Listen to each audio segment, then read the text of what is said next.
Hare Krishna.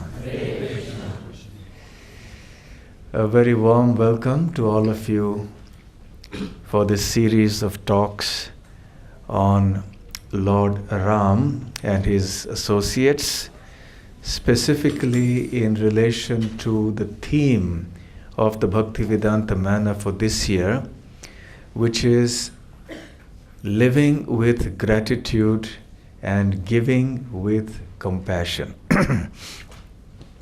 So it is quite appropriate that our whole series of programs has started with a beautiful drama on Valmiki Muni and Narad Muni.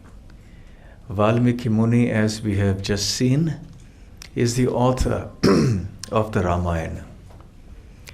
And this Ramayana of Valmiki is the original Ramayana. In fact, before Valmiki Muni, there was Ram Katha, of course, because Lord Ram's activities are eternally there. But Valmiki Muni put it in a certain format. And today we see it has 24,000 verses. So a very exceptional way in which Valmiki's life was transformed. By the mercy of a pure devotee like Narad Muni or his follower, anything is possible.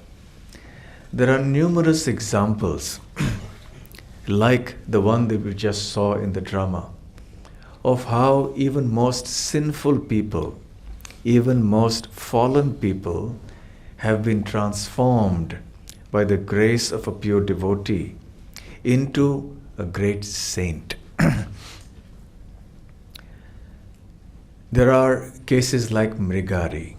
Mriga means a beast and Ari means the enemy. So Narad Muni is especially celebrated as the deliverer of many, many sinful people. He is also the spiritual master of many, many notable personalities in history. And we see that in the Srimad Bhagavatam and elsewhere as well. So Narad Muni happened to see Mrigari, who was a hunter. He was very cruel. And all he knew, because that's what he had seen, was that the animals had to be killed half, not fully killed. And they would be lying there thrashing about in pain till they ultimately passed away or they died, a very gruesome death. And this was what he would do. He would half kill the animals and leave them there, and then after they died, he would take them away. So Narad Muni was passing by and he saw this, and his heart was so filled with grief and agony to see this. He approached Mrigari and advised him in the same way or a similar way that here we saw Narad Muni advising Valmiki. And Mrigari was also transformed completely.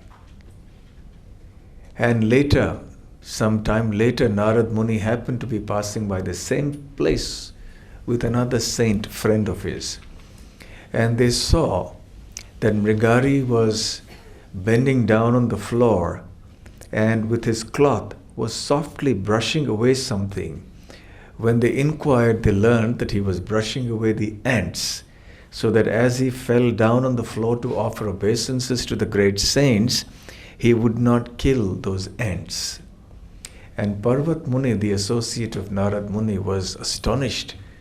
And he said, this is an example of your extraordinary mercy, that a most sinful hunter like Mrigari has been transformed into such a saint that he doesn't even want to kill ants. So there are many examples like this, and Valmiki is one shining example of the power of devotional service and specifically of the power of great saintly personalities. Another lesson that we can learn from this story is about how transcendental understanding or spiritual knowledge or realization can be obtained, how scriptures come about. Ultimately, of course, it is all the Word of God. It is about God.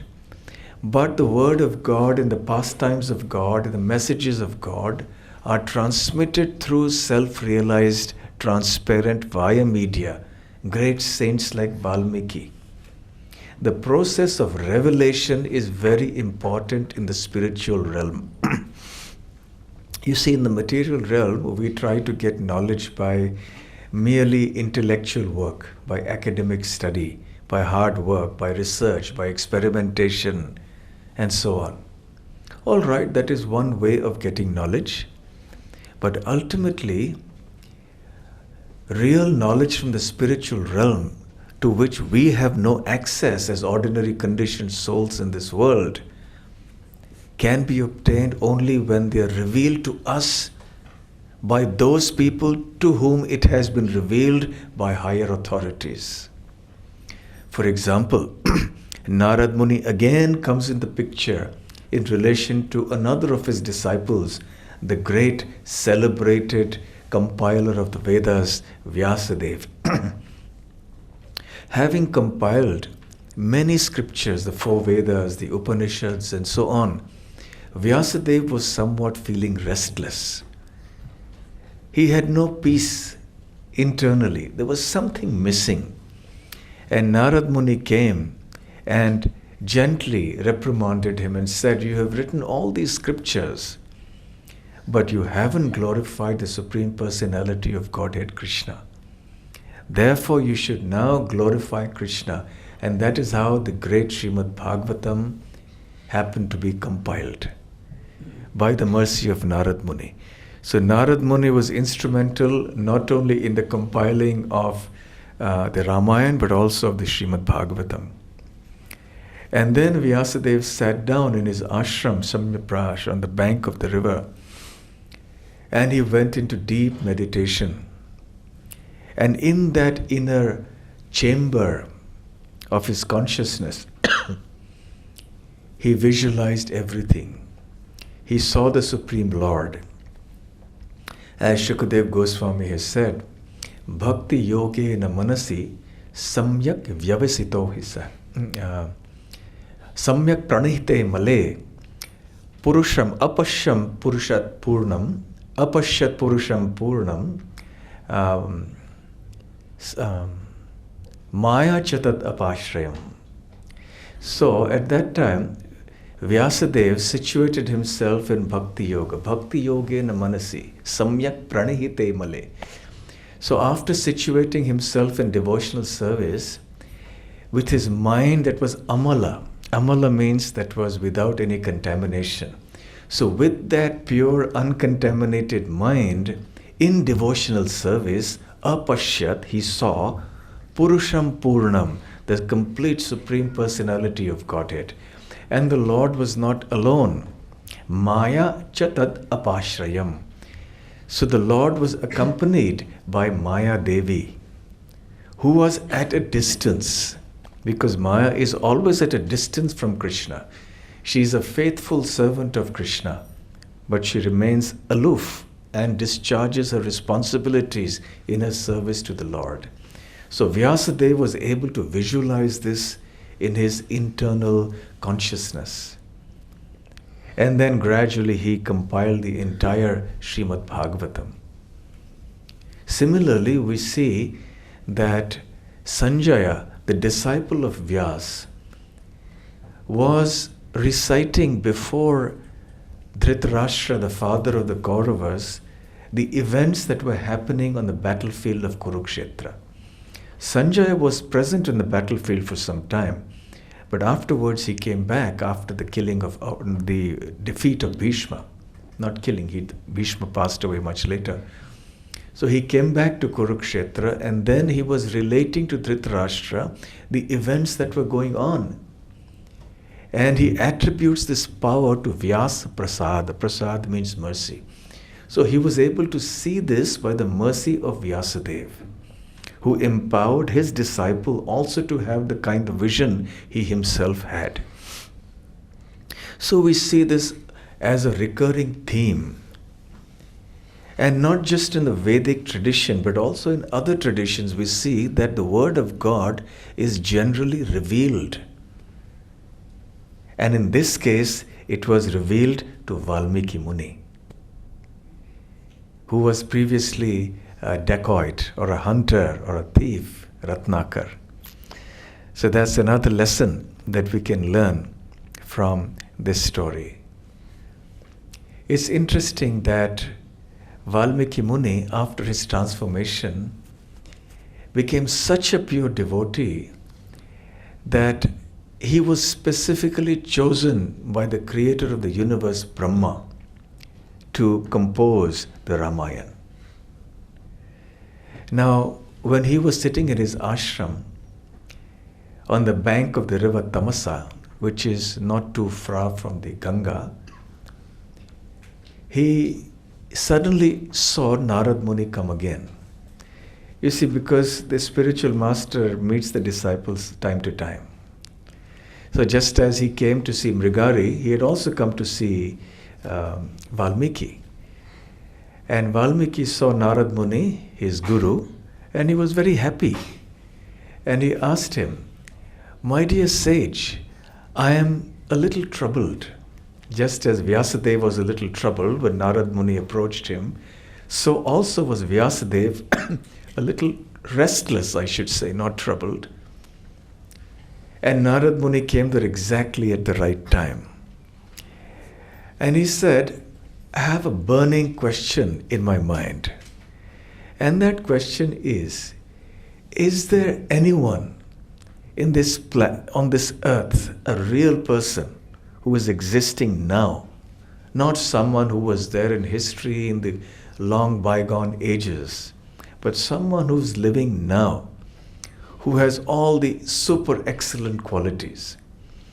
And then Valmiki Muni goes on to mention 16 qualities. Now, interestingly, the 16 because that's how Valmiki visualized it.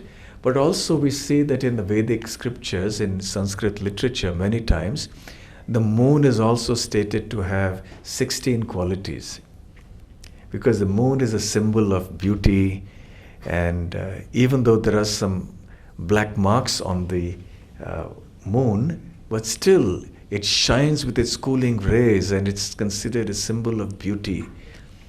And therefore, Lord Ram is Ramachandra, Krishna Chandra.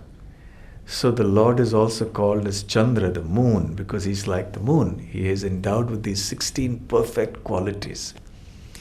So Valmiki Muni wanted to know, is there any person who is endowed with these qualities? Now, these 16 qualities that Valmiki Muni is going to mention are actually the qualities that make anyone perfect by ordinary vision. Of course, ultimately perfection comes by pure devotion to the Supreme Lord.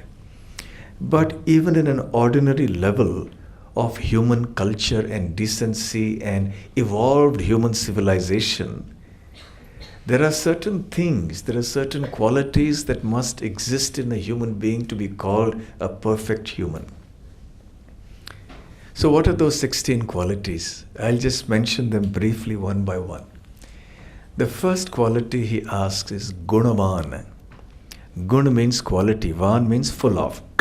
So Van is a suffix that comes many times to indicate that something is full of something. So Gunavan means one who's full of or endowed with all sorts of sublime, auspicious qualities. Nowadays, unfortunately, people do not want to become Gunavan. They want to become Dhanavan. Dhan means wealth. So everybody is talking about money, money, money is honey. So therefore, if you have money, then you have all the good qualities. That is the material estimation of the modern day world. That a rich person has all the good qualities. You overlook everything else. And because he has money, people glorify him. As if he was actually endowed with all the good qualities, even though he may or may not have them. Of course, being wealthy is not necessarily a disqualification from having good qualities. Sometimes we do find wealthy people who have very good qualities. But the point is that today people are more enamored of acquiring material possessions and wealth and so on, as opposed to having a set of qualities, of sublime qualities. Even parents raising their children try to raise them in such a way that they will be equipped to earn a lot of money and enjoy the material world. But real training, whether it's of children or whether it's of human beings and they grow up, it is to develop auspicious, sublime qualities. So gunavan, not just dhanavan. The second quality, he says, is viryavan. Virya means very brave, prowess, one who is full of prowess, very powerful. So is there someone who is endowed with auspicious qualities and also with a great deal of prowess? The third quality, he says, is dharmagya. Dharmagya means one who knows dharma.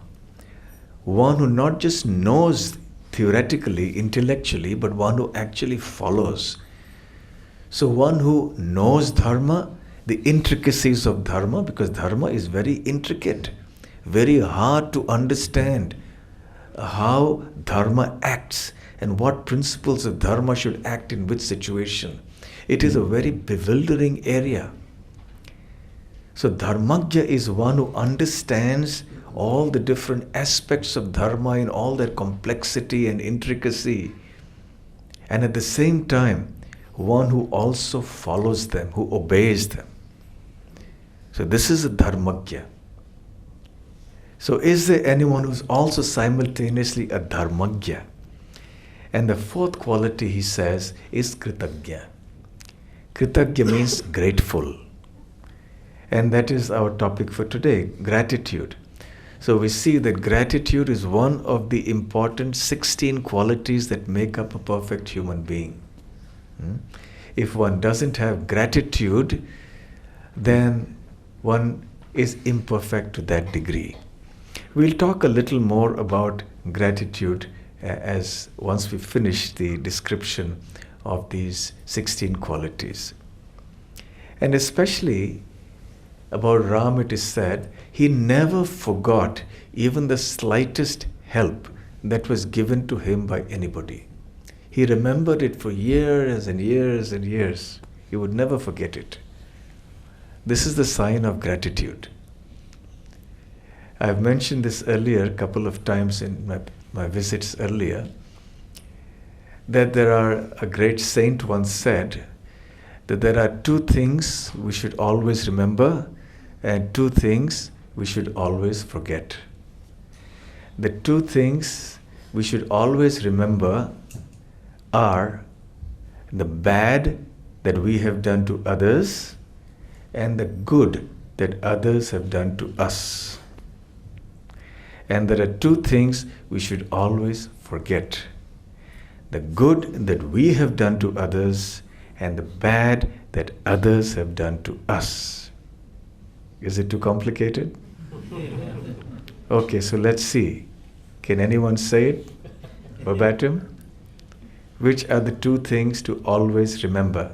Please raise your hand. Yes. The good that others have done to us.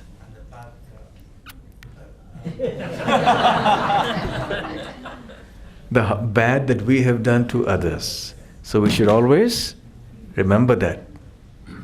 Yes? So we should always remember the bad that we have done to others and the good that others have done to us. And what are the two things that we should always forget? The good that we have done to others. We should forget the good that we have done to others And the bad that others have done to us. and the bad that others have done to us. Excellent. Very nice.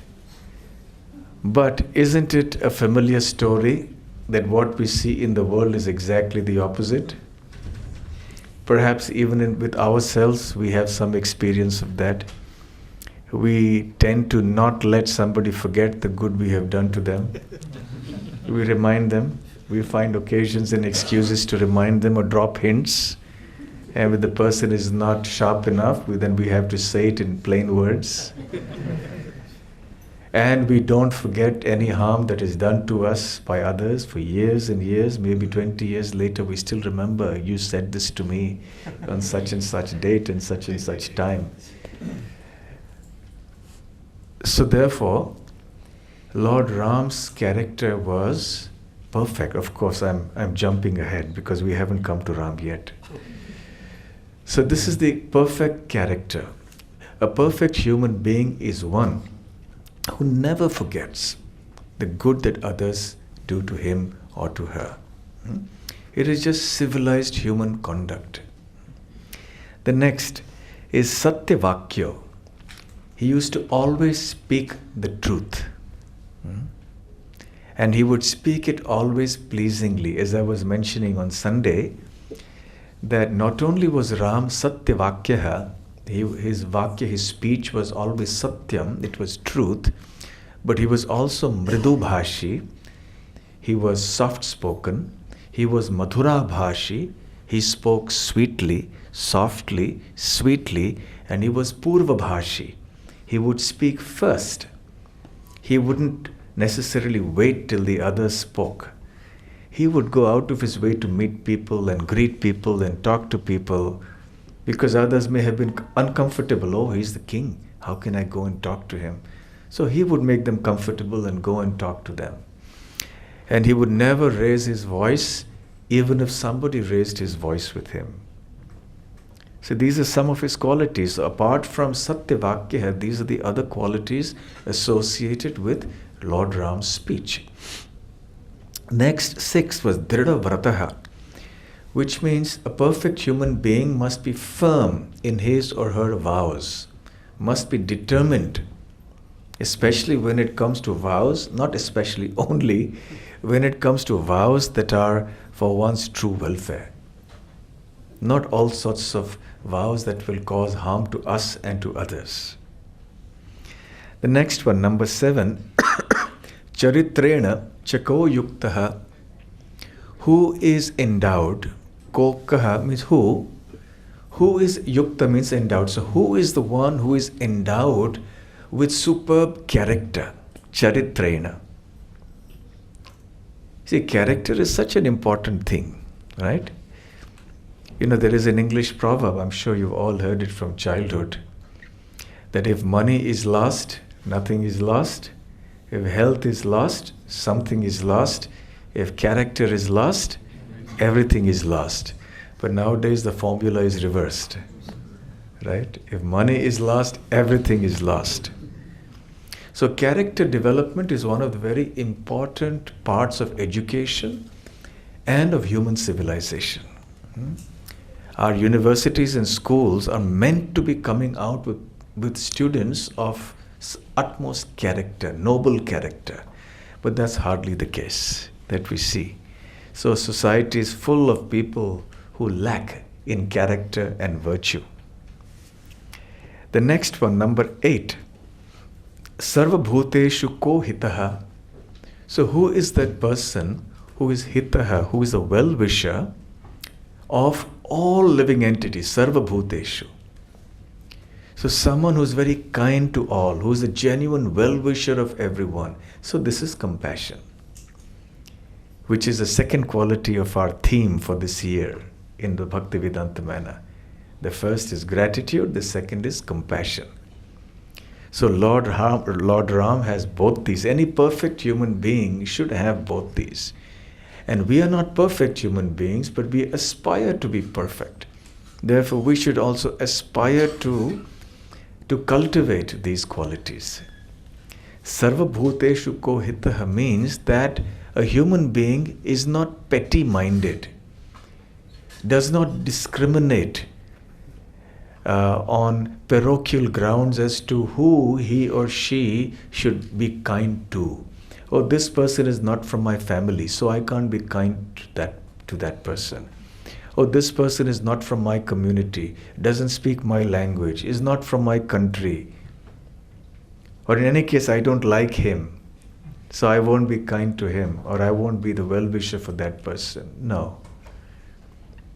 What to speak of human beings, even animals? Sarva bhuteshu. Bhuta means living entities. It's not that one should be kind and compassionate only to humans and then be cruel to animals. And sometimes we see the other way around. People are vegetarians, they don't kill animals, but they are very cruel to humans in the way they talk and they deal with people. Yes? So, sarva bhuteshu ko hitaha. So, these two qualities are being grateful and being compassionate. They're part of the 16 qualities that Valmiki wants to know about. Number 9, Vidwan is one who's very knowledgeable, who's full of vidya. Vid and Van. Vid means to know.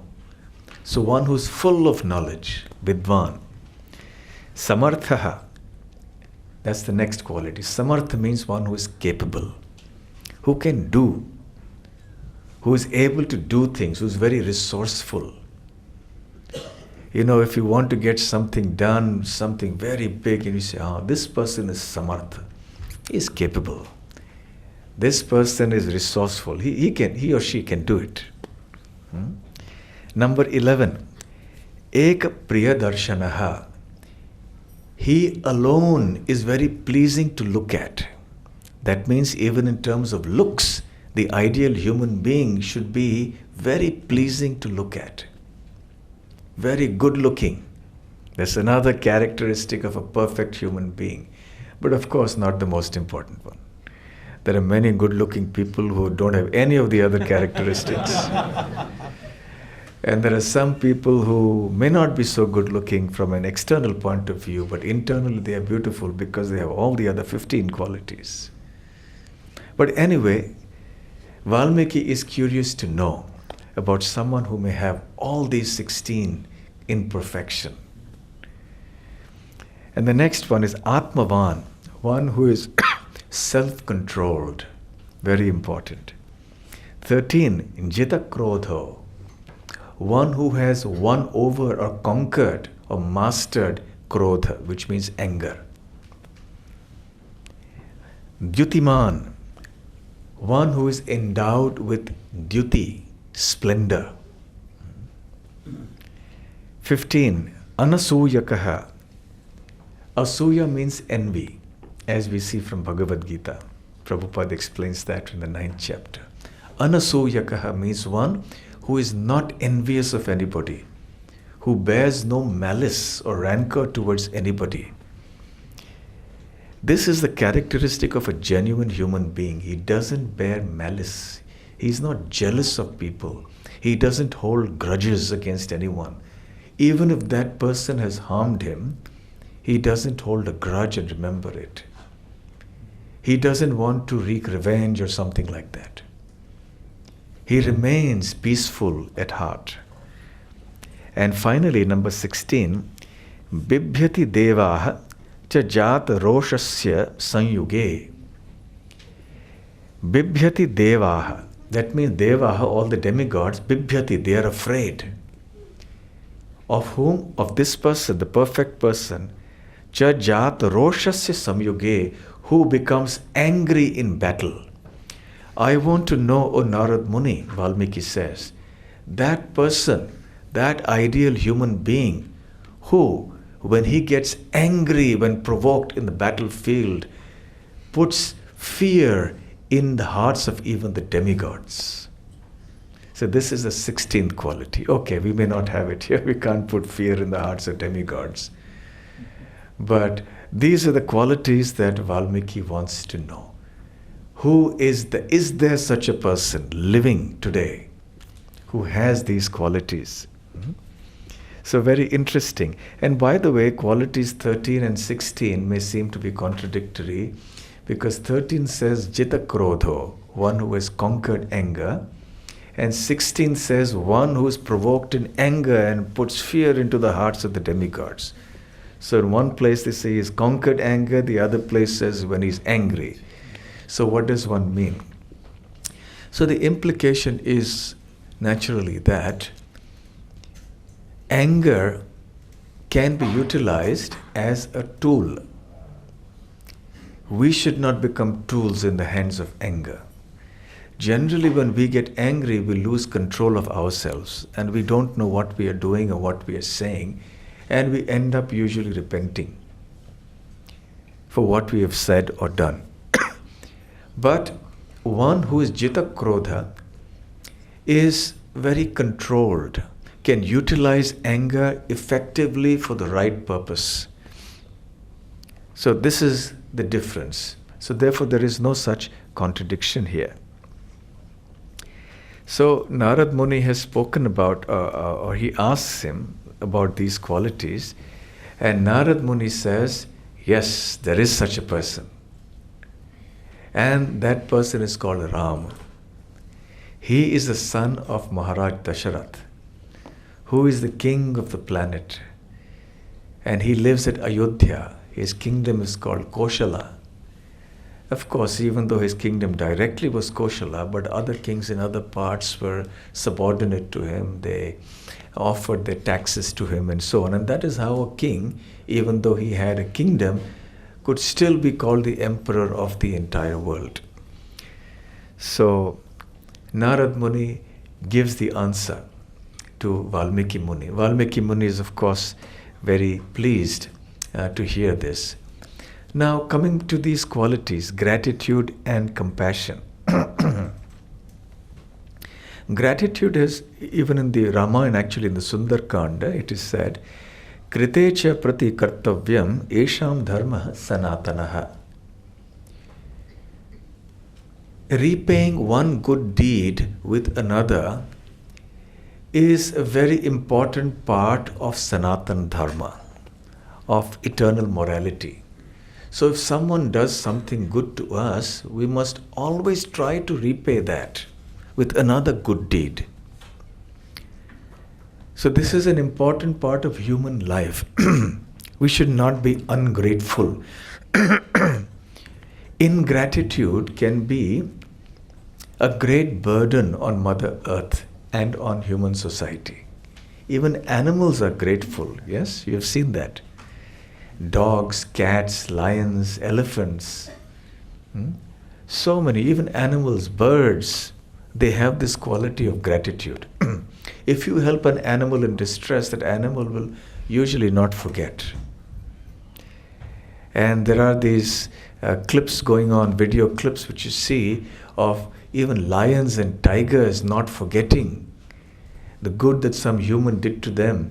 The human probably rescued them when they were cubs and looked after them, rescued them from death and nursed them back to good health and then led them out in the forest. And when they met them after some time, they actually came and embraced the human being. So there are many stories like this, even with dangerous animals like lions and tigers.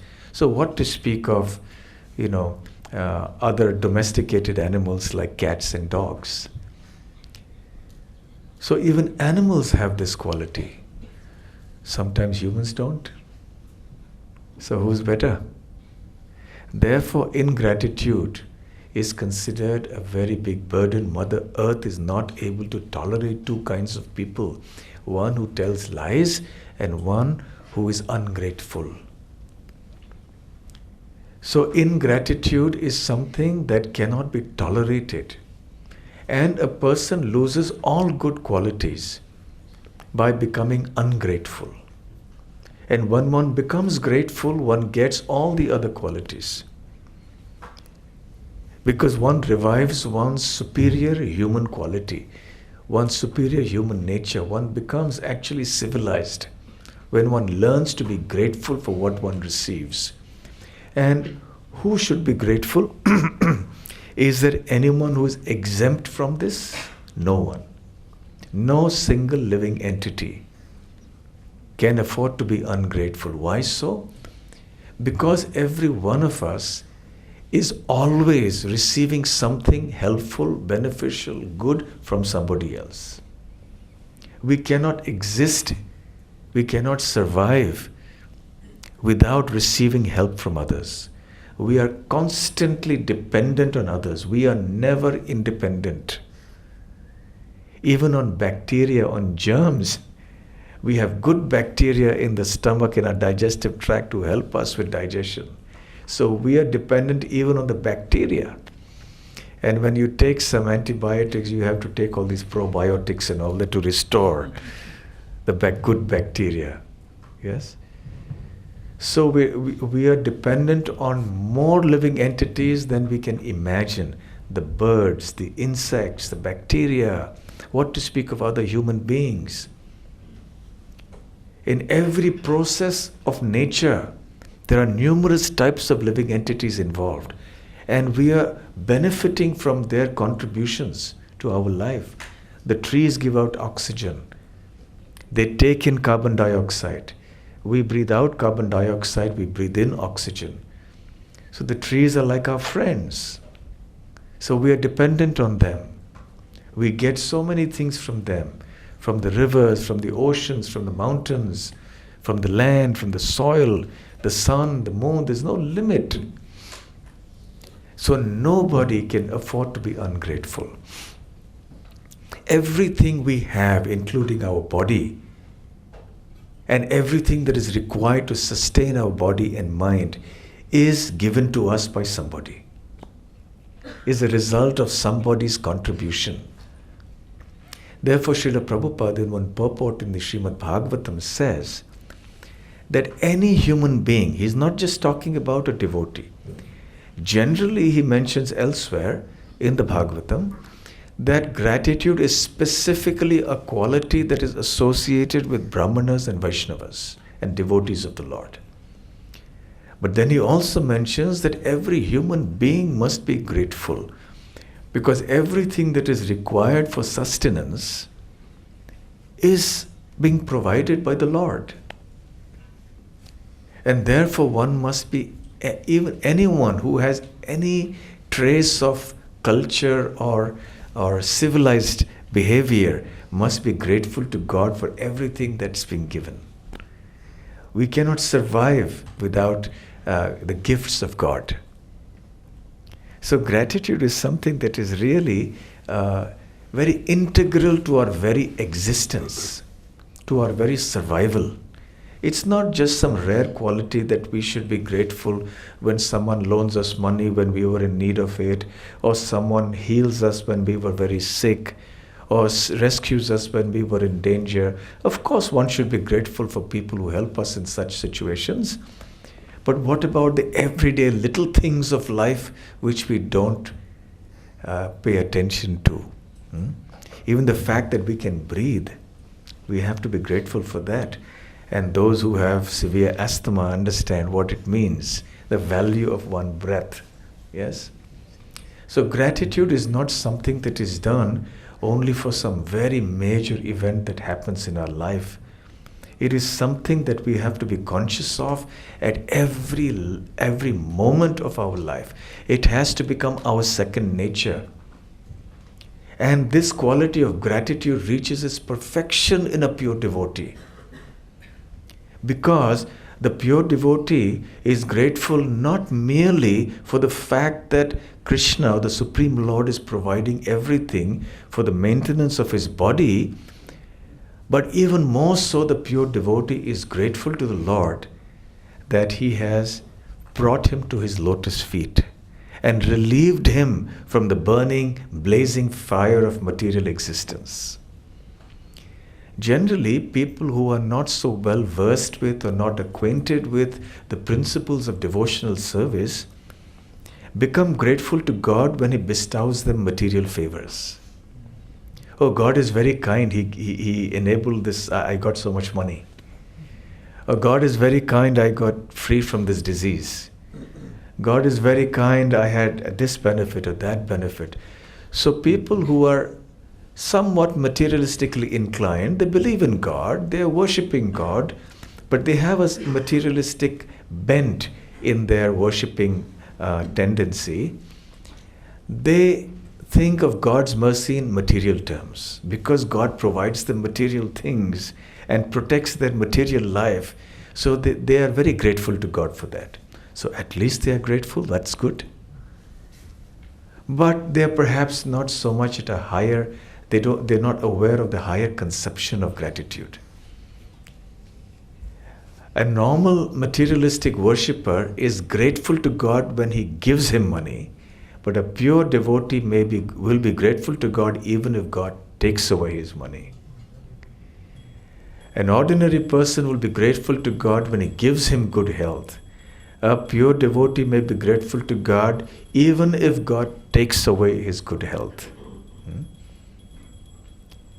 Just the last several weeks, I have been in touch with one young boy, 21 years old, handsome, well-built, studying engineering in India, and he got cancer one fine day. He was not really a devotee. His mother is an Ayurvedic doctor. She was a devotee. And he wasn't really keen. He would argue. But then he got cancer. Such pain that it was very hard to see him. And this went on for a year. They tried every possible therapy, but he was simply going down and down. And then I was in touch with him to some degree, and especially in the last few days I was regularly in touch. And the cancer spread, and he had difficulty even breathing. And as time passed, his mother told me one time that he has never cried. He never cried despite everything that happened. And he was the one who was giving them solace and telling them, don't be afraid. So he was very courageous, very brave, and then he became a devotee. And he started chanting, and his only questions in the last few days were, how can I remember Krishna even in the midst of my pain? Or he was unable to breathe in the last few days. So I'm not even able to breathe. How can I remember Krishna? I must confess I forget. How can I remember Krishna in this condition? He wasn't saying, why has Krishna done this to me? And by the way, just day before yesterday, I got a message that he had passed away. I just talked to him the night before and the day before and the day before and every day. And then I got the message he had passed away. But not a tinge of regret. He never asked me even once, why has God done this to me? All he used to be concerned about is, when he understood the philosophy, how can I remember Krishna and ensure that I don't forget him when I'm going through this bodily difficulty? Here is something, a 21-year-old boy who is a new devotee, just look at his consciousness. He wasn't complaining. A grateful person never complains. But look at it, his life became perfect because he got Krishna consciousness. The price he had to pay somehow by the Lord's arrangement was that he had to lose his body. But he got this eternal gift of Krishna consciousness. And he remained grateful for that. So therefore, gratitude is something that is found in a devotee naturally. So whether the Lord gives us wealth or takes away wealth, whether he gives us health, takes away the health, whether he gives us prestige and position and name and fame, or whether he takes it all away from us, the devotee is always grateful in all circumstances. Because the devotee sees the loving hand of Krishna, the Supreme Lord, behind all this. Very interesting. So Prabhupada, in another purport in the Srimad Bhagavatam, says, the devotee feels himself or herself so inadequate in the face of the unlimited and causeless mercy of the Lord that he is at a loss to repay that debt. He is helpless. He just can't do enough to discharge this debt of gratitude, of love. So Prabhupada says all he does is simply fold his hands with love and gratitude in front of the Lord. So as the devotees advance in Krishna consciousness, they become more and more acutely aware of how much more they should be grateful to the Supreme Lord. And gratitude and devotion go very well together. They are necessary companions. You cannot have devotion to the Lord unless you are grateful to the Lord. So devotee becomes automatically grateful, and increasingly so. The more he or she realizes the gifts that the Supreme Lord is giving, the gift of pure love, the gift of Krishna Prem, such a treasure that is so priceless, and we're getting that just for some little difficulty of this one body in this one lifetime. And when one receives something that is truly priceless, invaluable, then automatically one wants to share it. And that brings us to the second quality, compassion. So when you have gratitude in your devotion to the Lord, automatically you will feel kindness you will feel kind towards other people. You will share in their sorrow and suffering, and you will also have the knowledge to understand what real compassion is. Compassion is not only on the bodily platform. There are different levels and grades of compassion. One level of compassion is on the platform of the body, which is necessary, yes. We need to be kind to somebody whose body is suffering, yes. Because we're devotees, we can't say you're not the body, Prabhu, and move on. Yes, we have to be understanding and kind to the body. Even if somebody is suffering in mind, yes, we should be very sensitive. But there is also misplaced compassion. Let's say there's someone who gives another person money, go ahead and buy a drink. I'm giving it's on me. You're feeling kind, giving a homeless person some money to go and buy some alcohol. Misplaced compassion. So there is misplaced compassion, then there is compassion on the level of the body, there is compassion on the level of the mind, and finally there's compassion on the level of the soul. And that requires transcendental knowledge. So the devotee, by the grace of the Lord, is equipped with transcendental knowledge by which he or she can give transcendental compassion to people at large. So that includes the body and the mind as well. But ultimately, the devotee understands that real compassion means to bring somebody to Krishna consciousness, to make them forget material consciousness and come to the shelter of the lotus feet of the Lord. And this is the permanent solution, the ultimate benefit that can be given to anybody. This is real compassion. If, however, in the course of telling other people about Krishna consciousness, we have a feeling of superiority and we think, I'm better than this person, or there is a bit of ego in us that tells us, look, this person is ignorant, I have this knowledge, and I'm better, and I'm telling this person from a higher platform, then that compassion is also a lower quality of compassion. When the compassion comes from a feeling of gratitude and devotion which causes humility, then that compassion is genuine. It is real compassion. So this is the connection between gratitude and compassion. So of course it's a long topic, but we have to still move on with Narad Muni and Valmiki Muni. So we see both these qualities, Kritagya, being grateful, and Sarvabhuteshu ko ahitaha, one who is very kind and compassionate and ever well-wisher of everyone. These two qualities are part of the 16 qualities that Valmiki Muni wants to know about. And Narad Muni points out that Ram, the son of Dasharath Maharaj, is that one perfect person. He is Maryada Purushottam, right? We call him that.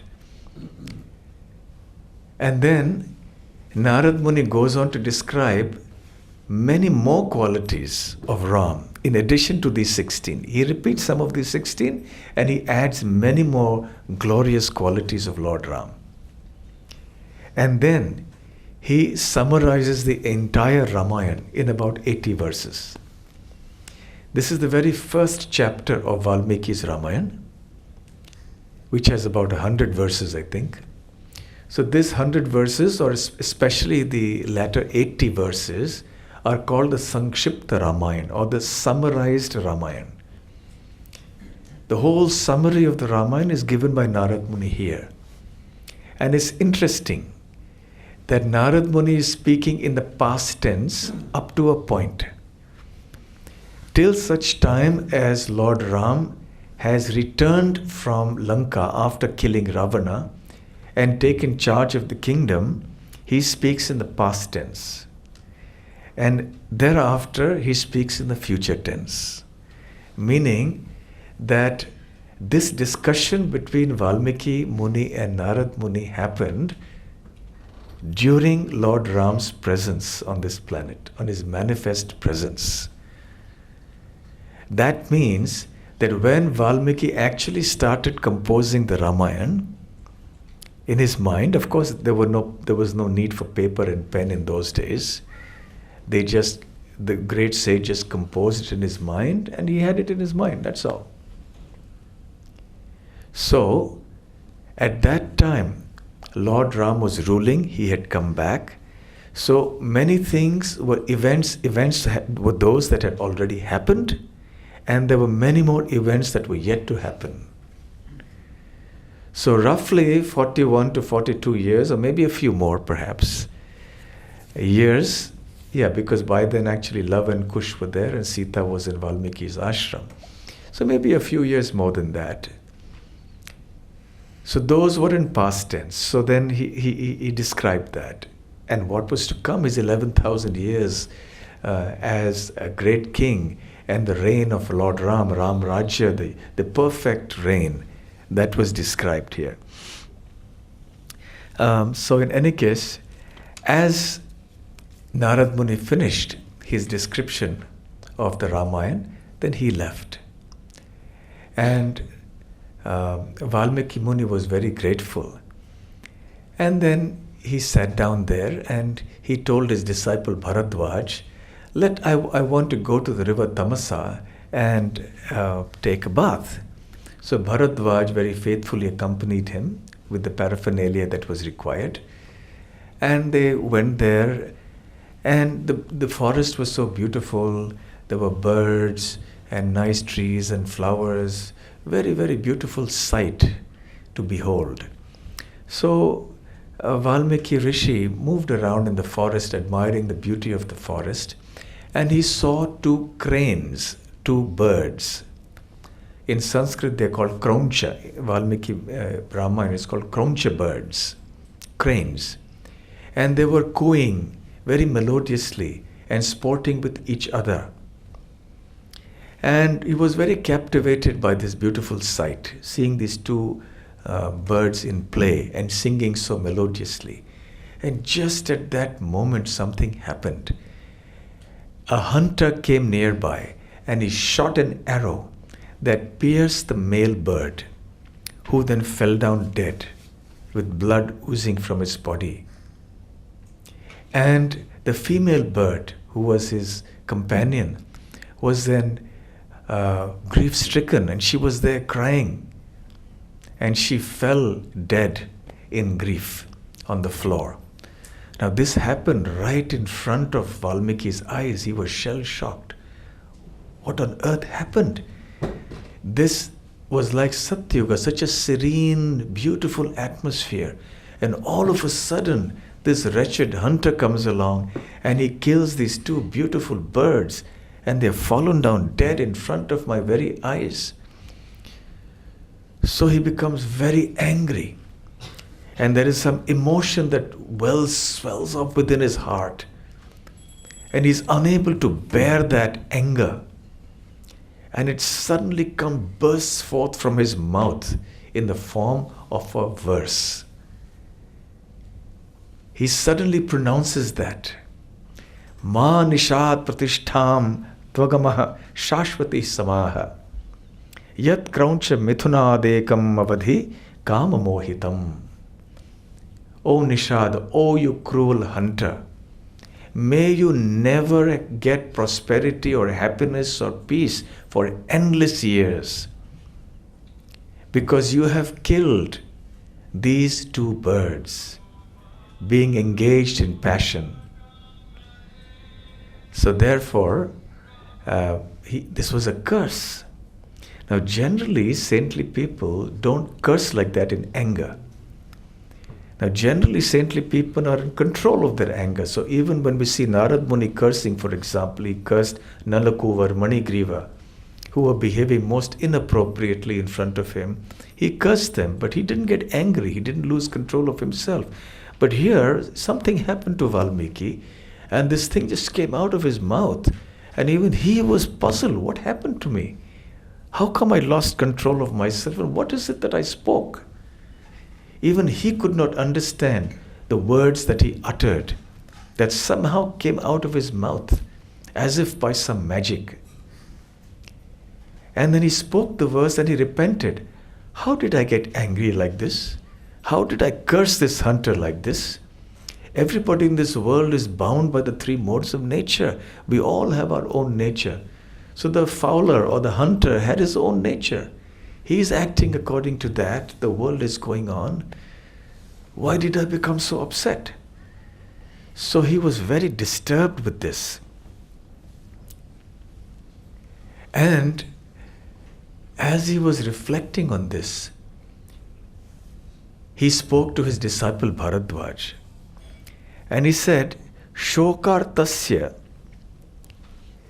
pravritto me shloko bhavatu nanyatha. Shokartasya. Artha means to be afflicted by some misery, or shoka means grief. So being afflicted by shoka, shoka means grief, what happened? Shloko bhavati na anyatha. From shoka or grief came shloka. Shloka, you all know, verse. Sanskrit verse is called a shloka. So apparently, now this appears that this is the first time that the word shloka came up. And Valmiki was wondered, how come this poetry came out of my mouth? And he began to analyze the verse that came out of his mouth. The shloka that came out from his shoka. The poetry that came out, the verse that came out from his grief. He says, look, Bharadwaj, it's perfectly arranged, perfect meter, perfect 4 quarters of this verse. It can be so perfectly put into rhythm. It can be set to rhythm.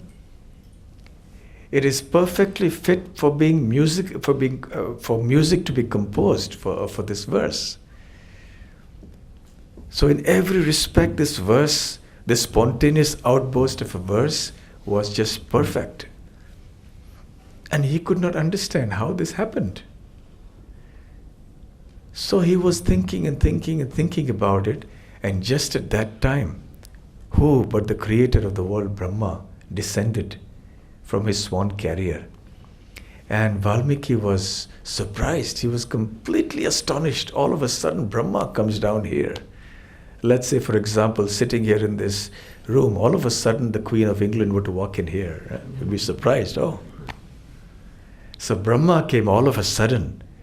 And Valmiki Muni was taken by surprise. He stood up, bent low, washed the lotus feet of Brahma, gave him a seat of honor. And the disciples were all struck with wonder. Oh, our Guru is so important. The creator of the universe has come to see him in the ashram. And then, even as he was attending to Brahma, his mind was still contemplating the verse and what it was that made him curse, to lose his temper, and how come this verse is so perfect in every respect. So he was still thinking about that, even sitting face to face with Brahma. So Brahma understood. He said, my dear sage, do not worry. I know you are very perplexed about what happened to you just now. But know for certain that these words were not your doing. It is I who spoke through your mouth. It is I who prompted these words to emerge from your mouth. It is I who arranged for you to become angry and curse this hunter. The verse that you have composed is a perfect meter. in which the pastimes of Lord Ram can be described. So please compose this great narration of the history and pastimes of Lord Ram. Shri Shri Sita Ram Lakshman Hanuman ki jai. Shri Shri Radha Gokulanand ki jai. Shri Shri Gaur Nitai ki jai. And for those of you who were there on Sunday, I mentioned that Brahmaji was smiling and he said to Valmiki Muni, rest assured that you will understand, you will know everything that has happened in relation to Lord Ram and everything that will happen now in the future. Nothing will be unknown to you. Whether the pastimes of Lord Ram are known or unknown, they will be known to you. And nothing that you say or write will be false. Everything you speak, everything you compose will be the truth. And till such time as the mountains and the seas exist, your composition of the Ramayana will exist in all its glory. And you will live here. So long as the Ramayana is here, you will be not only here on earth, but you will also be with me. And then Brahma blessed Vyasadeva and departed. And all the disciples of Vyasadeva were looking on, stunned at what had happened. The Creator had come and given a mission to their Guru to compile the Ramayana. And with Brahma's blessings, Valmiki Muni sat down in meditation, and then everything was revealed. Revealed knowledge. Everything came up. He could visualize the entire Ramayana as if it was happening right in front of his eyes. It was, but in front of his inner eye, not the outer eye. And that is how this Ramayana was then composed. So tomorrow we will have some further discussion. But I heard in the evening that the drama that the devotees were going to present was on Valmiki and Narad Muni, Ratnakar and Valmiki. So then I immediately changed the topic and said, let me also speak and extend what they have said. Okay, so thank you very much for the nice drama, and you gave me a good idea to speak on as well. Hare Krishna. Are there any questions or comments? Yes.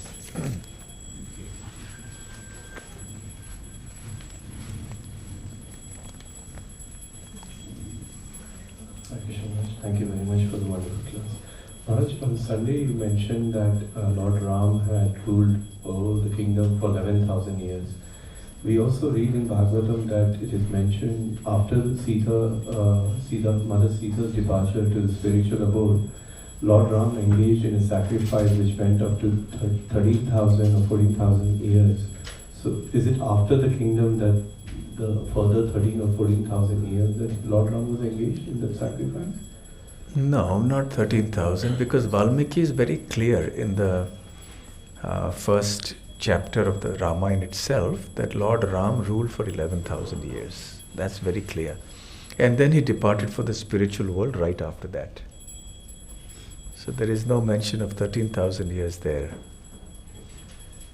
So it is only 11,000, of which, as I mentioned on Sunday, Lord Ram was how old when he went to the forest in exile? 27.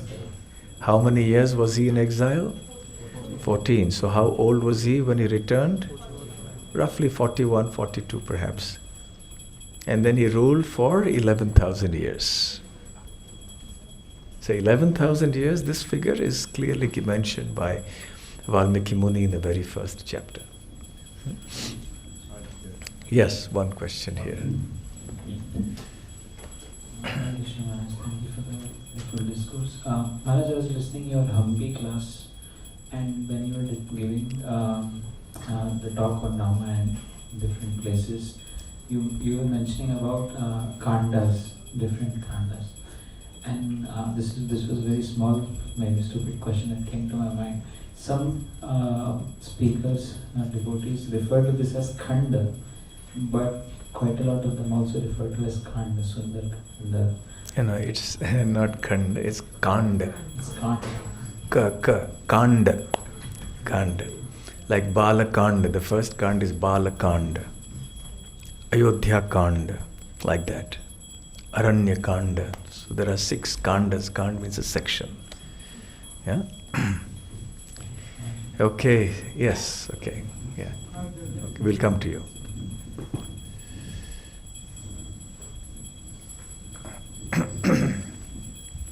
Thank you, Maharaj. The 8th quality that you mentioned about Sarvabhuteshu Kohita. So it's a very common question which is asked that Ram had the choice to make between right and right when he asked Sita to go to Valmiki's ashram and exile her. Now, was that in her hita to be asked to leave? How would that work in this quality? Of course, this is one of those episodes which are always in the eyes of people who read the Ramayana. But of course, because he is an ideal king, so he had a higher purpose. And as far as Sita Devi was concerned, yes, there was always a higher purpose to everything the Lord does. Love and Kush had to be born away from Lord Ram in Valmiki Muni's ashram. They were to be taught the Ramayana. Actually, after Valmiki Muni compiled the Ramayana, composed it, it was all in his head. He was looking for someone appropriate to teach it to. Someone who was so qualified that they would just remember the entire 24,000 verses just by hearing it. And not just remembering it rote, but also reproducing it with the right musical intonations and the modulations of voice, sweet recitation of the verse, proper pronunciation. And then he saw Love and Kush, the 2 sons of Sita. And then he thought, these are perfect students. And he taught the Ramayana to them. And then they went around reciting Ramayana everywhere. And even Lord Ram, because they had become quite popular in Ayodhya. And then Lord Ram invited them to his court. And he heard his own story from these 2 boys without knowing that they were his sons. And he became so captivated by his own narration as told by Love and Kush that he was in rapt attention, and he was moving from his throne. Then he slipped down, sat down on the floor, kept moving. So if the Lord himself is so attracted to his pastime, then we should be even more attracted. So there are so many purposes for reasons for the Lord doing so many things. But this, he was demonstrating his duty as a king. That a king, for him the praja or the citizens are first.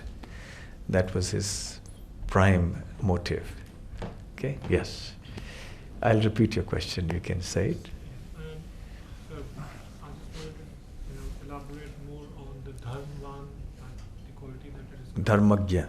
Dharmagya. And how does someone understand that whatever is dharma right or wrong? Is there a right or wrong version of dharma, or dharma is always right? And if it is, then are we doing the right dharma at the right time? How do we identify that? Okay, so your question is about the quality of Ram that was mentioned, Dharmagya, one who knows Dharma. Yes, Dharma is Dharmam tu Sakshat Bhagavat Pranitam. So Dharma is that which is spoken and enunciated by the Supreme Lord. You and I cannot make Dharma. The Supreme Lord and his empowered representatives will present to us what Dharma is. So understanding these subtle and intricate laws of that which upholds the universe, that's Dharma. Dhri comes from to uphold. So Dharma is that which upholds the entire creation. So when we follow Dharma, then we uphold the whole creation, so to speak, the qualitative aspect of the creation. So it is not easy to understand the subtler aspects of Dharma. Srila Prabhupada has, however, made things very simple for us.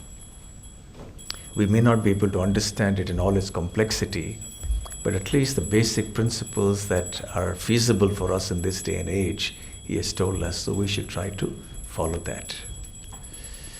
Okay, so we'll stop here. Fine. All right, so Shri Shri Radha Gokulananda ki jai, Shri Shri Jagannath, Shri Shri Gaur Nitai ki jai, Shri Shri Sita Ram Lakshman Hanuman ki jai, Gaur Premanande Hare Bo, Hare Krishna.